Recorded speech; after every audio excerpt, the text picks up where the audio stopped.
بسم اللہ الرحمن الرحیم۔ کتاب صحیح بخاری شریف، وحی کے آغاز کا بیان۔ حدیث نمبر 3۔ ام المومنین حضرت عائشہ صدیقہ رضی اللہ تعالیٰ عنہما سے روایت ہے، انہوں نے فرمایا رسول اللہ صلی اللہ علیہ وسلم پر وحی کی ابتدا سچے خوابوں کی صورت میں ہوئی۔ آپ علیہ السلام جو کچھ خواب میں دیکھتے وہی صبح کی طرح نمودار ہو جاتا، پھر آپ کو تنہائی محبوب ہو گئی، چنانچہ آپ صلی اللہ علیہ وسلم غار حرا میں خلوت اختیار فرماتے اور کئی رات گھر تشریف لائے بغیر مصروف عبادت رہتے۔ آپ صلی اللہ علیہ وسلم کھانے پینے کا سامان گھر سے لے جا کر وہاں چند روز گزارتے، پھر حضرت خدیجہ رضی اللہ تعالیٰ عنہما کے پاس واپس آتے اور تقریباً اتنے ہی دنوں کے لیے پھر توشہ لے جاتے، یہاں تک کہ ایک روز جب کہ آپ صلی اللہ علیہ وسلم غار حرا میں تھے، یکایک آپ صلی اللہ علیہ وسلم کے پاس حق آ گیا اور ایک فرشتے نے آ کر آپ صلی اللہ علیہ وسلم سے کہا، پڑھو۔ آپ صلی اللہ علیہ وسلم نے فرمایا، میں پڑھا ہوا نہیں ہوں۔ آپ کا فرمان ہے۔ اس پر فرشتے نے مجھے پکڑ کر خوب بھینچا، یہاں تک کہ میری قوت برداشت جواب دینے لگی، پھر اس نے مجھے چھوڑ دیا اور کہا، پڑھو۔ میں نے کہا، میں تو پڑھا ہوا نہیں ہوں۔ اس نے دوبارہ مجھے پکڑ کر دبوچا، یہاں تک کہ میری قوت برداشت جواب دینے لگی، پھر چھوڑ کر کہا، پڑھو۔ میں نے پھر کہا، میں پڑھا ہوا نہیں ہوں۔ اس نے تیسری بار مجھے پکڑ کر بھینچا، پھر چھوڑ کر کہا، پڑھو اپنے رب کے نام سے جس نے پیدا کیا، جس نے انسان کو خون کے لوتھڑے سے پیدا کیا۔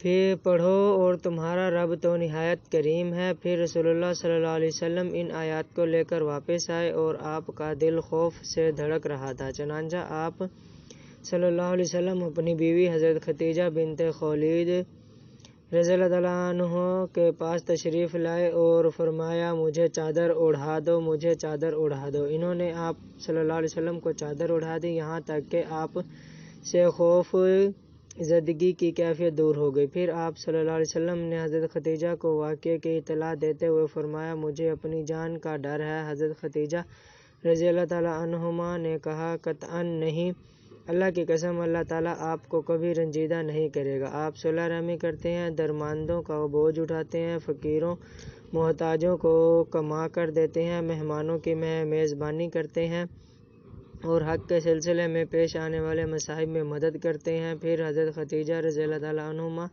رسول اللہ صلی اللہ علیہ وسلم کو ساتھ لے کر اپنے چچا زاد بھائی ورقہ بن نوفل بن اسد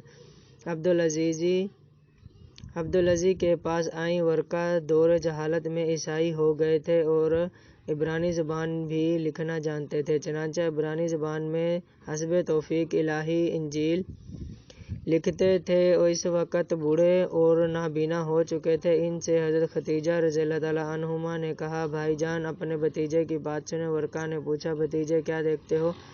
رسول اللہ صلی اللہ علیہ وسلم نے جو کچھ دیکھا تھا بیان فرما دیا۔ اس پر ورقہ نے آپ سے کہا، یہ تو وہی ناموس وحی لانے والا فرشتہ ہے جسے اللہ تعالیٰ نے حضرت موسیٰ علیہ السلام پر نازل فرمایا تھا۔ کاش میں آپ کے زمانہ نبوت میں توانا ہوتا، کاش میں اس وقت تک زندہ رہوں جب آپ کی قوم آپ کو نکال دے گی۔ رسول اللہ صلی اللہ علیہ وسلم نے فرمایا تھا کہ کیا وہ لوگ مجھے نکال دیں گے؟ ورقہ نے کہا، ہاں، جب بھی کوئی آدمی اس طرح کا پیغام لایا جیسے آپ لائے ہیں تو اس سے ضرور دشمنی کی گئی، اور اگر مجھے آپ کا زمانہ نصیب ہوا تو میں آپ کی بھرپور مدد کروں گا۔ اس کے بعد ورقہ جلد ہی فوت ہو گئے۔